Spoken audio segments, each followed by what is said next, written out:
મહાદેવ એ શિવજી મને રોકે છે, મને કહે છે મારી પાસે બેસ. ત્યારે સ્વામિનારાયણ ભગવાન કહે છે તું હું રોકાય છે કેમ? અરે મને ઘણું રોકવાનો પ્રયાસ કરે એટલે હું રોકાઉં છું. તો મહારાજ શું કહે છે,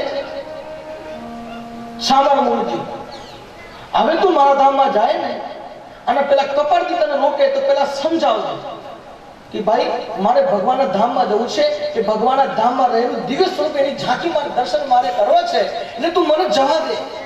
અને જો પછી ના જવા દે ને તો પછી તું એના જોડે યુદ્ધ કરજે. પણ મહારાજ એ મહાદેવ જોડે યુદ્ધ કરવા સમર્થ નથી.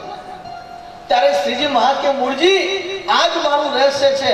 જેટલા પણ પરમહંસો, જેટલા પણ ભક્તો મારી પાસે છે એ સર્વેમાં એવી સામર્થ્ય છે, એવી સામર્થ્ય મેં મૂકી છે, પણ કોઈને ખ્યાલ આવવા દેતો નહીં.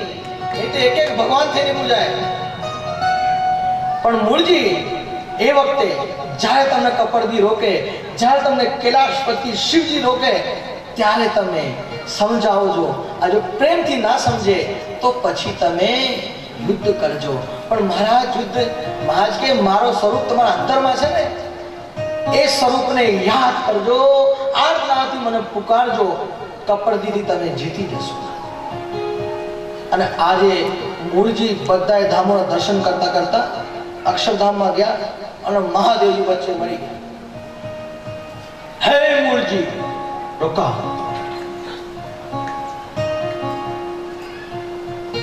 મૂળજી કે યોગી આજે મને જવા દો, આજે મને રોકશો નહીં.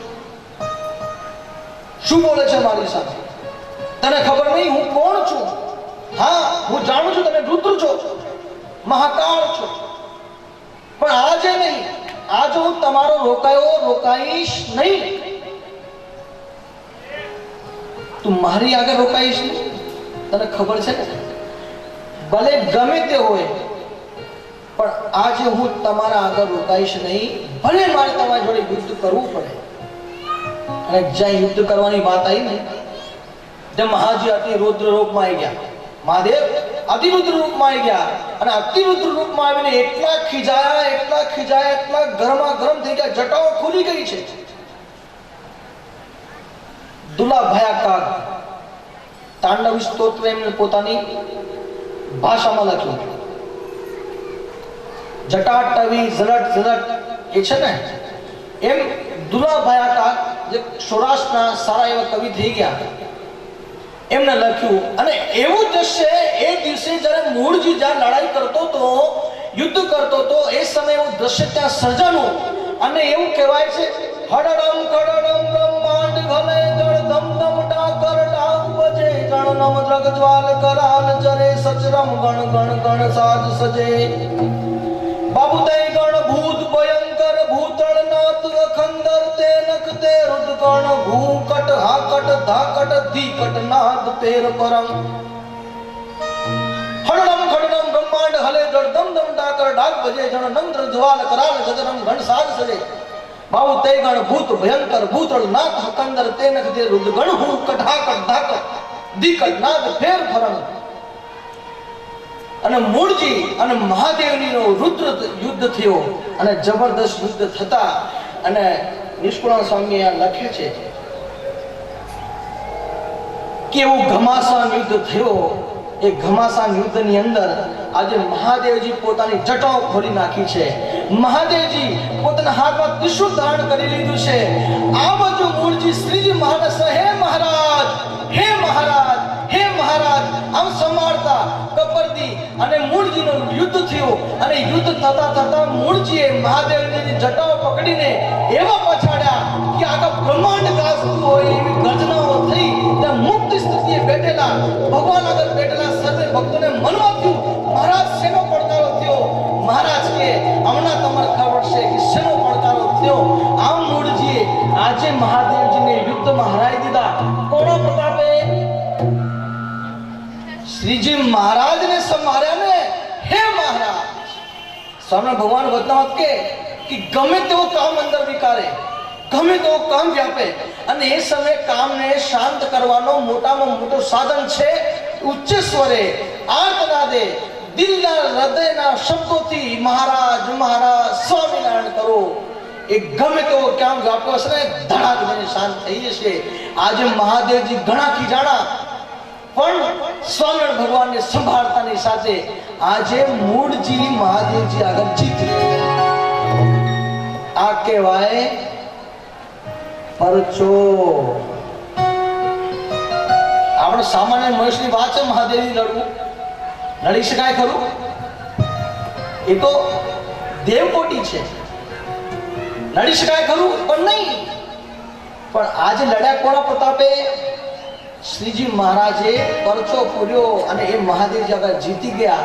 અને મૂળજી આજે જ્યારે નીચે પાછા સમાધિમાંથી આવ્યા અને સમાધિમાંથી જ્યારે મૂળજી પાછા આવ્યા ત્યારે મૂળજીને સર્વે વૃત્તાંત પૂછ્યું કે હે મૂળજી, શેના કડાકા થયા, શેના ધડાકા થયા? ત્યારે મૂળજી કહે કે મહારાજ, તમારા દર્શન કરવા ધામમાં જતો તો એ સમયે મહાદેવજીએ મને રોક્યો અને મહાદેવજીએ મને રોક્યો. તમારા કહેવા પ્રમાણે મેં તમને યાદ કર્યા અને યાદ કરવાની સાથે હું મહાદેવ જોડે યુદ્ધમાં જીતી ગયો. મહારાજ પણ છેલ્લે જ્યારે હું નીકળતો ત્યાંથી ત્યારે મહાદેવજી એક શબ્દ બોલેલા,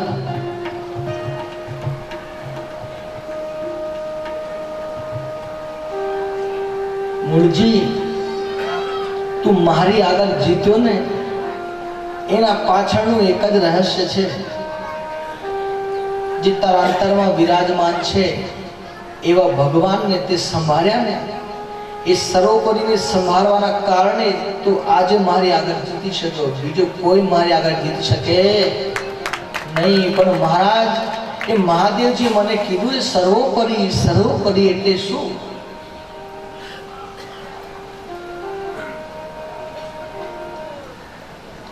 એ મહારાજ મને તમે સમજાવો. સર્વોપરી એટલે શું? મને કઈ ખબર ન પડી મહારાજ. તો ભગવાનને કહે છે, देखो मूलजी कि सबसे ऊपरी जिसके ऊपर कोई नहीं है, જેના ઉપર કોઈ નથી, જેના ઉપર કોઈની સત્તા નથી, જેના ઉપર કોઈનો રાજ ચાલતો નથી, અને સર્વે દેવો, સર્વે પ્રજાતિઓ દરેક સમયે દરેક ઘડીએ જેના આગળ નતમસ્તક હોય છે એ સર્વોપરી કહેવાય. મહારાજ, તમને તો ખબર છે હું અભણ છું, ગામડાનો ગમાર છું, જિંદગી ભણ્યો નથી, પણ મારા મને એવું સમજાય નહીં.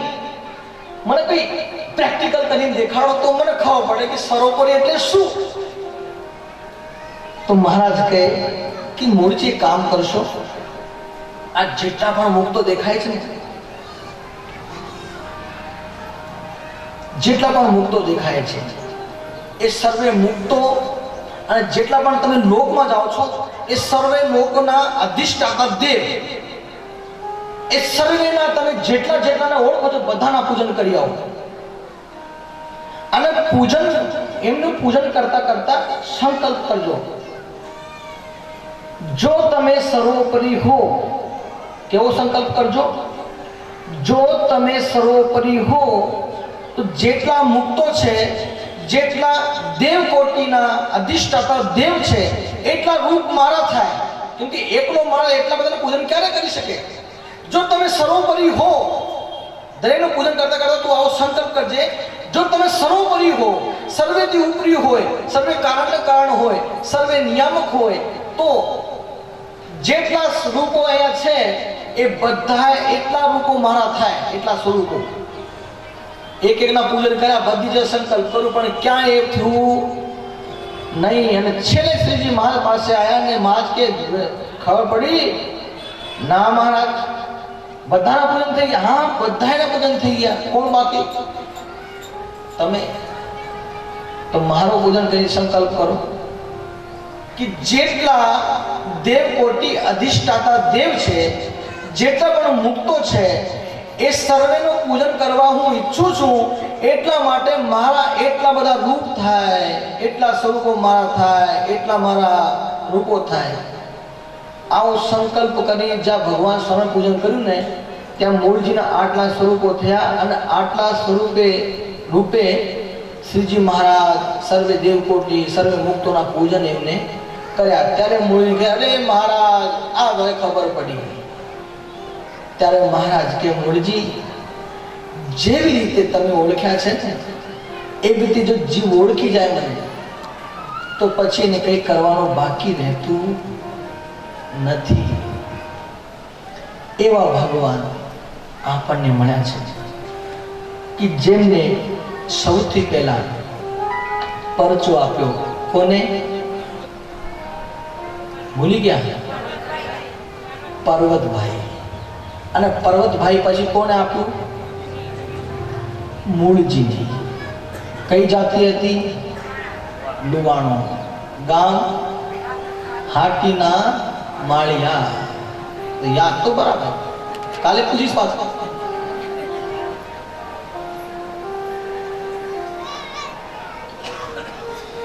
અને આજે મૂળજી ભગવાન આગળ બેઠો છે. આ જ્યારે ભગવાને પરચો આપ્યો ને મૂળજીને, ત્યારે આજે ભગવાન આગળ મૂળજી બેઠો છે. અને મૂળજી બેઠા બેઠા અંતરમાં ભગવાનની ઝાંખી કરે છે. આપણે પણ કરીએ. સર્વે જે રીતે મૂળજીએ સંભાળ્યા, જે રીતે પર્વતભાઈએ સંભાળ્યા, એવી રીતે આંખ બંધ કરી એકવાર આપણે પણ સંભાળી લઈએ. હો રાજ મારે મંદિરે તમે રહો રહો, રાજ મારે મંદિરે રહો રહો, રાજ મારે મંદિરે તમે રહો રહો, રાજ મારે મંદિરે રહો રહો,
હરિકૃષ્ણ મહારાજ રૂપે અમને મહારાજ અમારી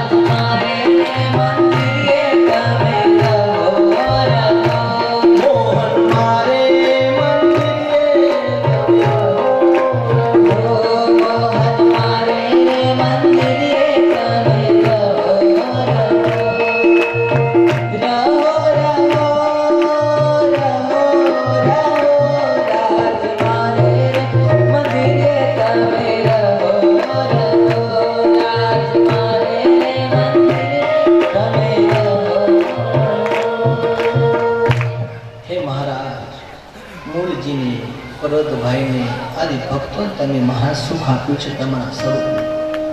એ મહારાજ અમને પણ એ સુખ જોઈએ છે, બીજું અમારે કંઈ જોઈતું નથી. એક તમે મળો એમાં સર્વે કાજ સરી જાય છે.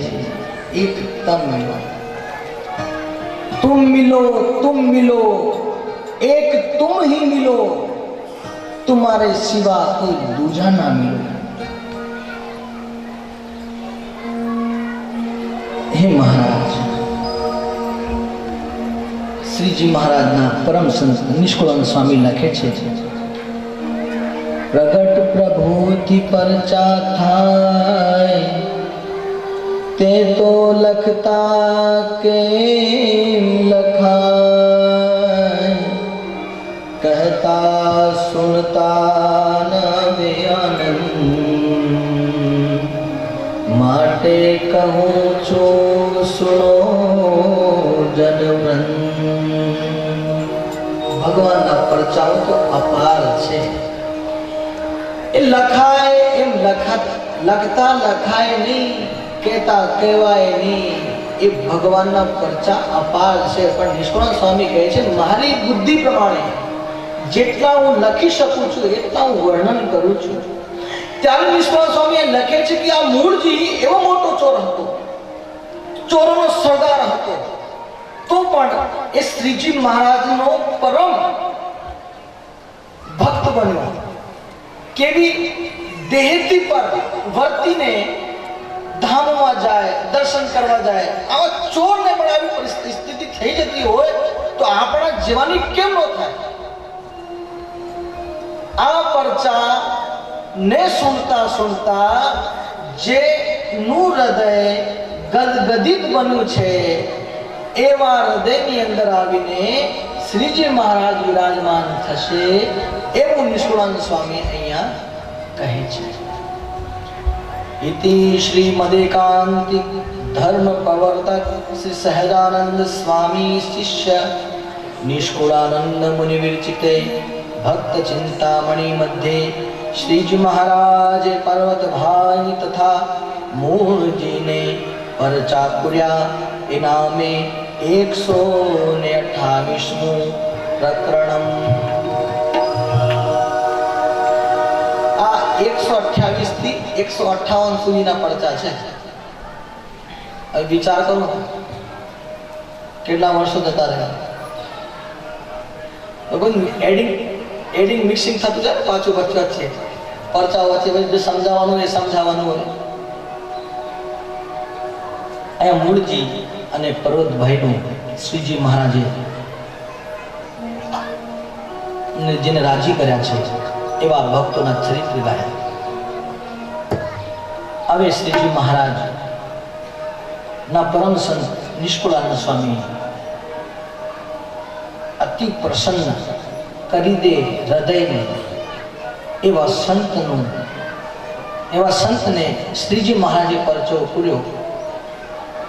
એ માટે આ 129મા પ્રકરણની અંદર એક સંતનો પરચો લખે છે.